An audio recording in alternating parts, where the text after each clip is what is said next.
Welcome to the first episode of the season. I'm Eloise Drane, host of Fertility Cafe. I'm excited to share what you can expect for Season 4. For this season, we'll be focusing on issues facing egg donors and surrogates, as well as what intended parents need to keep in mind to have a good relationship with their egg donors and surrogates.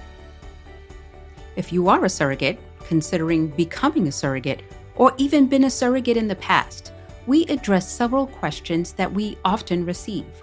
What are some of the least often discussed issues that are unique to the surrogate experience? In this season, we'll hear from actual surrogates and speak with one woman in particular on her personal experience as a surrogate. What kind of privacy, if any, can surrogates expect with regard to their medical records? Does HIPAA apply to surrogates? We'll be speaking with a fertility attorney about all of this and more. What toll can the emotional burden of being a surrogate take on her and the baby? This season will cover difficult to talk about but extremely important subjects like what happens when a pregnancy needs to be terminated during surrogacy. How can surrogates cope when suffering from postpartum depression? And what, if any, bonding is appropriate between the surrogate and baby? Similarly, egg donors have many concerns and questions as well. What are some of the least often discussed issues that are unique to the egg donor experience? For instance, is it truly possible to be an anonymous donor anymore? And what happens 10 years or more after donation if a baby is showing signs of medical problems? How can donors objectively make a healthy decision as to whether or not donation is right for them? They need to think long into the future rather than focusing on the short-term financial or emotional gains of the experience. Who is looking out for egg donors? In this season, we'll be talking with researchers who are doing important work studying the long-term effects of egg donation, as well as the leaders of egg donor advocacy groups.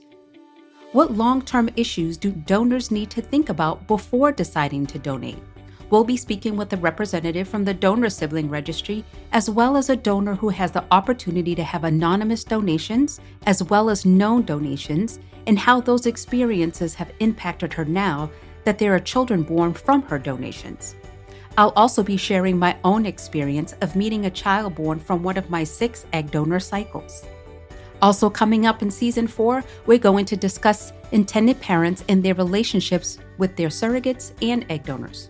How can intended parents form a healthy relationship with their egg donors and prevent a donor from feeling like a gumball machine? Even if the egg donor relationship is anonymous, are there ways that intended parents can make sure they and their donor have a positive experience? And what if the intended parents don't want a relationship with their donor or surrogate after the process is complete? Is that okay? And if so, how can they go about in a way that is healthy and healing for everyone involved? We'll be covering all of these important topics and more in Season 4 of Fertility Cafe. Join me for all of the episodes to come by subscribing to Fertility Cafe on your favorite listening platform. We're on Apple Podcast, Google Podcast, Spotify, and Overcast. Thank you so much for joining me today. Remember, love has no limits. Neither should parenthood.